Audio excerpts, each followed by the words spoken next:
पाठलाग करून chain snatching करणारी टोळी जेरबंद, 10 गुन्ह्यांची उकल। नाशिक ग्रामीण स्थानिक गुन्हे शाखेने चेन स्नॅचिंग करणाऱ्या सराईत टोळीचा पर्दाफाश करत 4 आरोपींना अटक केली आणि या कारवाईमुळे निफाडसह जिल्ह्यातील 10 चेन स्नॅचिंगचे गुन्हे उघडकीस आले असून पोलिसांनी सुमारे 4,75,000 रुपयांचा मुद्देमाल जप्त केला आहे। महिलांचा पाठलाग करून त्यांच्या गळ्यातील सोन्याचे दागिने हिसकावणारी ही टोळी काही दिवसांपासून सक्रिय होती। गुप्त माहितीच्या आधारे निफाड परिसरात सापळा रचून पोलिसांनी आरोपींना ताब्यात घेतलंय।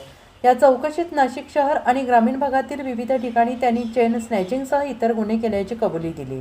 आरोपींकडून 48 ग्रॅम सोन्याचे दागिने, गुन्ह्यात वापरलेली मोटारसायकल आणि मोबाईल फोन जप्त करण्यात आले आणि या आरोपींवर यापूर्वी चोरी, घरफोडी, खंडणी, फसवणूक, मारहाण यासारखे गंभीर गुन्हे दाखल असल्याची माहिती पोलिसांनी दिली आहे। जिल्हा पोलीस अधीक्षकांच्या मार्गदर्शनाखाली स्थानिक गुन्हे शाखेच्या पथकाने ही कारवाई करून जिल्ह्यातील गुन्ह्यांची उकल करण्यात महत्त्वाचे यश संपादन केले आहे।